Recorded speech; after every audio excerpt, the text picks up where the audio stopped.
Hi, this has been a video that has been very highly requested for a very long time, and I feel so bad that it's taken me this long to sit down and answer all of your questions, but I promise that I'm listening, I'm paying attention, and I have been collecting questions from all of you from Instagram and YouTube for the past few months now, and I feel like these are all questions that all of you would find beneficial to know versus just answering each individual person every time they ask me. I wanted to make one whole video for all of you. So we're gonna get really, real about this career, and I'm gonna be extremely honest about what it's like to be a real estate agent and getting into this career. So I have all of my handy dandy questions from all of you on my laptop, and we are gonna get into every single one of them. So if you guys are interested in learning more, stay tuned. So question number one says, how do I become a real estate agent? Now, I made an entire video on this, but I'll quickly just run down the steps of getting licensed. So it depends honestly in what state that you're in, but in the state of California, you're required to take 3 college level certification classes. Then you need to apply with the state of California, and then you need to book your license exam date, pass it, and then you'll be licensed, pick brokerage, and then technically you're allowed to actively buy and sell real estate for your clients. I will link up in the corner of this video a link to a more specific video on how to actually become a licensed real estate agent. Our second question is, how do I pick the right brokerage? Now, this really depends on what you need as an agent. So for example, when I was brand new in this business, I was really young. I had a little bit of experience just from growing up in the industry, but I knew that the biggest thing for me was I needed training.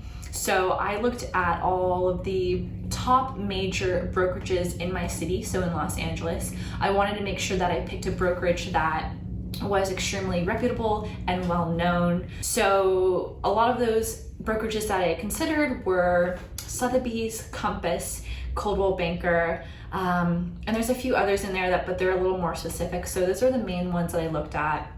And basically I called the manager. I asked to have an interview and kind of learned more about what each brokerage offers. Every brokerage is different in trainings and commission splits, what they expect from you. Some have mentor programs, some don't. So those are all things that you want to take into consideration. All right, so a third question, I get this one a lot. And the question is, should I join a team or should I go solo? How does this affect branding? Again, this depends on who you are and what you need as an agent. I'll break down the differences and the pros and cons for each. So for reference, I am a solo agent, and that means that I represent me and only me. And the brand that I'm selling in this career is what I am offering. Now, if I was on a team, for example, when I was younger, I worked with the Gunderman Group in the Bay Area, and they're a nationally recognized team. So when you're working as an agent under them, you are selling their home as under the Gunderman Group. So obviously your name will be on that listing on the MLS and on the residential signs, whatever it may be, the marketing, but it's under the umbrella of the team that you're working with. Now, going solo has its disadvantages. You don't have as many connections. You don't have any marketing to take advantage of under that you would of a team.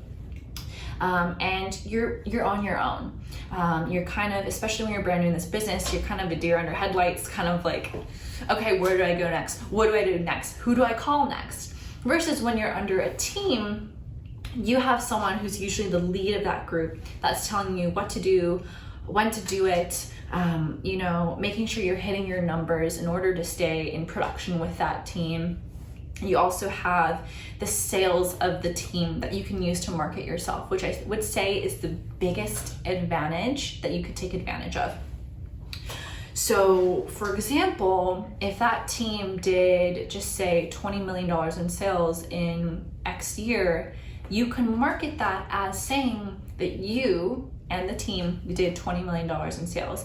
And that can give you a little bit more of experience of your reputation and show that you have experience and know what you're doing in this business. Even if you're brand new, you have someone to lean and have support from. Question number 4 says, what do you do in your first 30 days of being an agent?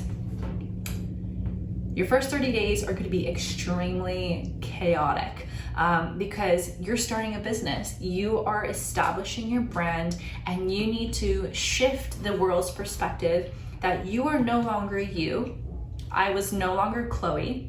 I was Chloe, who is a real estate agent.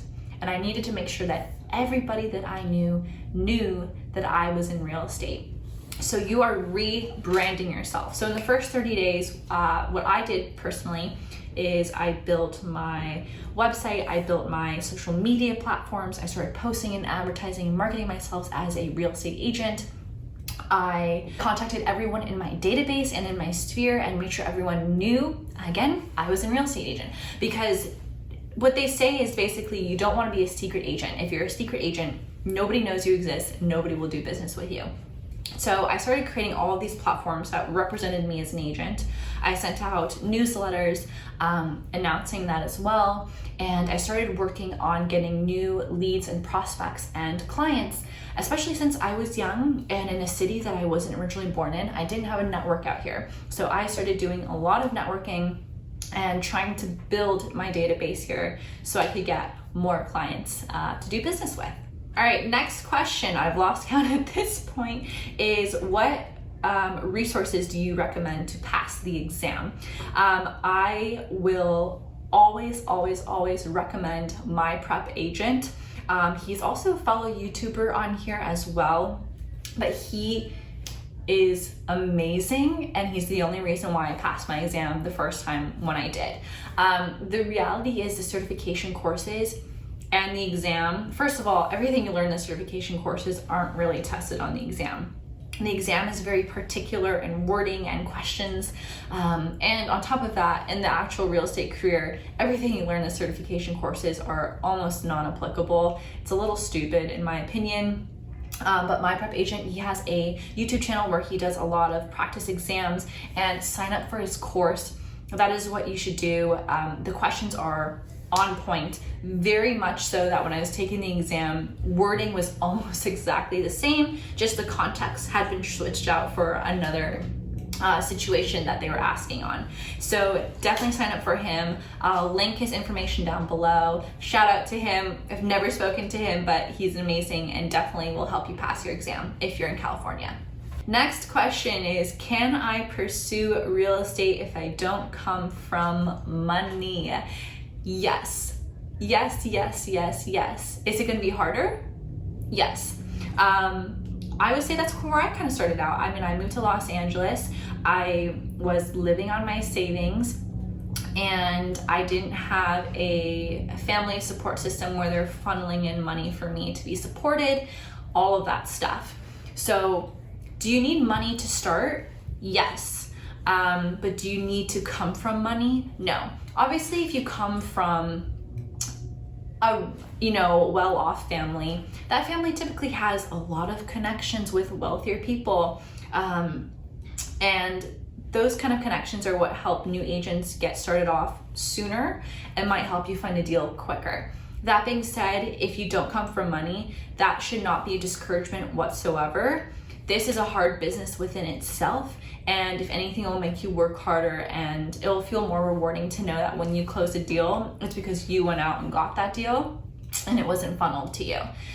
So make sure that yes, you have money saved for business expenses in your first year, because it's very hard to make income in your first year. But other than that, hustle and don't be discouraged if you don't come from a well-off family. Next question is, what kind of prospecting do I recommend? So that's a really good question too. Again, it really depends on who you are as an agent. Some people are really good with facing rejection and cold calling and door knocking, and they can be very charming. Then there are people who aren't so good at that. and they take more of an approach to social media and doing video work. Or you could pursue for sale by owners or expireds. It really depends on what you're comfortable with and how you can figure out a way to set yourself apart. Personally, right now, I'm focusing on targeting expired listings and creating marketing materials to send to them, handwritten cards and phone calls. That is my preferred way of getting business, in addition to doing a ton of social media work. Of course, you wouldn't have been on this channel if that wasn't the case. So those are my avenues of prospecting, but every person prefers something differently and something works for everyone better than others. Next question is, what is the biggest challenge of being a real estate agent? Oh my goodness. It's a really good question. I think for me personally, at the end of the day, it comes down to the mental aspect of this career. The reality is this is a very hard business.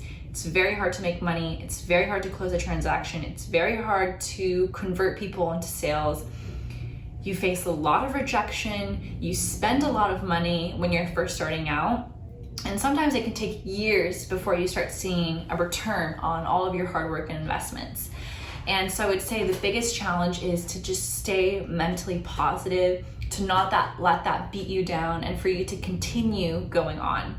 A lot of people drop out of this career within the first 3 years because they just financially and mentally can't support themselves through this business. So I would say that's what the biggest challenge is. When stuff gets hard, when life gets tough, you just need to continue forward and not let this bother you, because I know that deep down, eventually if you keep going, it will pay off. The next question is, how do you make meaningful connections that can convert into sales? That's the question everyone wants to know, right?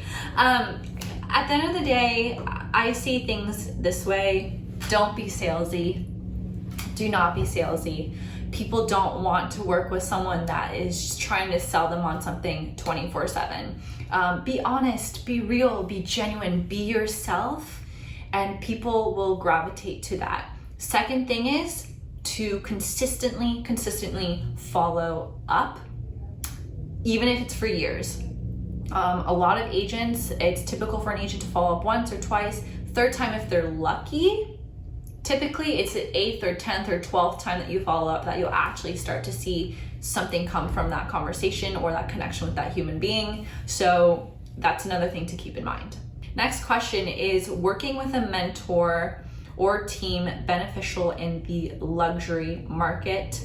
I will say working with a mentor, period, with whatever price point you're in, is extremely beneficial. I have my own mentor and she is amazing, and I wouldn't be where I am today without her, and I wouldn't go back and change a thing. She's really helped shape me and mold me into the agent that I've become.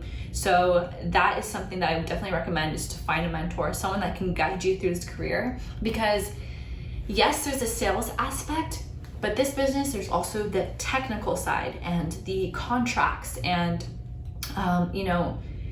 that's where things can get very complicated, and that's where you need someone that has been in this business before to understand and help you through, because there's a lot of situations in this business where you're doing a transaction, something doesn't line up, something goes wrong, and you need to know the legal aspect of that situation. Question, whatever number we are on, is what are examples of outfits that I wear on day to day? That's actually a very good question. Again, it really depends on who you are. I know extremely successful agents out here in Los Angeles that wear jeans and a t-shirt every single day, and they do millions of dollars of business. And there are people that dress in a suit and tie. For me personally, it really depends on what I'm doing that day. So I guess this is a good example. This is what I'm wearing today. I have jeans, a sweater, a blazer, but I'm not meeting with any clients today. Today is more administrative work, office work, filming. I dropped off some packages for expired listings, so I haven't had any face-to-face contact with clients. Now, if I'm going on a listing appointment, especially if it's a higher price point, I am dressed to the nines: heels, trousers, blouse, blazer, making sure everything is 100% professional. You always want to be overdressed than underdressed, but it also depends on who you're meeting with. If you have a client that's one of your best friends, I don't think they can really care what you're wearing. Obviously be professional or be conservative in what you're wearing, but it really comes down to what you're comfortable with, what makes you confident, what makes you go out there and want to do business. And if it's jeans and a t-shirt, it's jeans and a t-shirt. If it's heels and a blazer and dress, so be it. This question says, what is the best method to market on a low budget? It really depends on your approach on prospecting. If you're taking a social media route, then I would highly recommend doing Facebook advertising. You could do Google advertising, or you could do video advertising on YouTube. And those are pretty affordable. You can set your max budget on that platform when setting up the advertisement. Next question, do you have any tips? Oh, I could go on all day long for advice and tips, but I think my biggest advice would be just to be prepared for rough waters. This is not an easy business. I think a lot of TV shows such as Selling Sunset and $1 Million Listing, they really glamorize this career and they make it look super easy, that you're gonna start day one, waltz in, sell a $5 million house, and that be that. It's a very tough career. You face a lot of rejection. It's really hard to make money. And there's a good chance that in your first year, you can make zero. You could even go negative. So just be prepared for that. But I guarantee you that if you stick with it and you keep working really hard, it will all pay off eventually. You just have to stay strong in the mind and be smart with your finances. This question is asking, I am early in the process. I am not licensed. How do I get my feet wet? Best thing to do is just start researching, reading on real estate, watching YouTube videos like you are now, and start getting your certification courses done so you can take your license exam. Again, I will pop up the video on how to become a real estate agent in the top corner. But that's the best thing you can do. Work on getting your license, start reaching out to top agents, maybe interviewing them, seeing if you can get connections in the business before you start, because connections with currently established agents is equally as important as your relationships with your clients. Are internships a good start? Yes and no, it depends where you are in life. If you are brand new in this career, have absolutely no experience, have no idea about anything in real estate, then yes, I think it would be really beneficial for you, and this is what a lot of new agents do, is they work as an assistant for a top producing agent in their office and do their business on the side. And this allows you to have an opportunity to learn more about the business by doing it through that top producing agent, so you have a little bit more of experience when it's coming to your own time and your own clients. That being said, if you are somewhat familiar, there will be a point in time where you need to stop preparing and just dive in head first and start doing it, because you will not learn until you're in that situation and you have to deal with a problem in which you'll learn about how to solve that issue. You know, it's like offers, for example, when you're writing a residential purchase agreement, you could go over the RPA over and over and over again, but you won't truly learn until you're writing a legitimate offer for your client. Last question that I have on here for today is, how much does it cost to become a real estate agent? It depends on how much you want to spend. I will say, I think my very first year I spent a lot of money, and I spent close to $16,000 of my savings. But keep in mind that includes a lot of things, and a lot of it is up for tax write-offs. So stuff that you can spend money on are your monthly brokerage fees, fees to be associated with the board or association in your county, fees to have access to the MLS. Those alone can cost thousands of dollars depending on who you're going to work for, and if they require you to pay it up front or on a monthly basis or a quarterly basis, it really depends. You can also write off car insurance, phone bills, Wi-Fi, the mileage and gas that you spend on your car. So those are a few other things that you can keep in mind to write off for your taxes.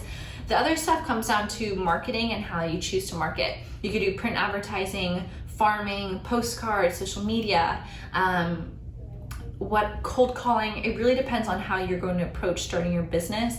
And I will say personally, my first year I spent a lot of money trying out different things because I didn't know what worked for me, what I enjoyed doing, what I felt like was giving me the most results. It's a lot of playing around with how much you're going to spend. That being said, today I kind of have my system down. I know what I want to spend my money on. I know what my budget is and what I'm getting results from. So I have that more refined in a sense. So I know I won't be spending as much money. Again, also, if you get a listing, you're gonna have to pay for marketing on that listing. So that's something that you also need to take account for. But obviously, if you're gonna be selling that home, you'll make that money back in return. So that is all the questions that I have for today. I hope that wasn't too much information. I hope it was helpful. If you guys have any more questions, comment down below and I will do another Q&A in the future. Hopefully it won't take me 3 months to do it the next time around. Comment section and I will be more than happy to answer all of your questions. Also, if you're looking to join Coldwell Banker as a brokerage, no matter where you are in the United States, I'd be more than happy to connect you to a manager in your state or city and help you out and teach you more about this company and what we offer. But at the end of the day, everything that you decide to do and pursue as an agent will be dependent on who you are, what you want in life, and what you expect, and you'll kind of go from there. So I hope this video was super, super helpful, and I will see you guys next time in my next video. Bye.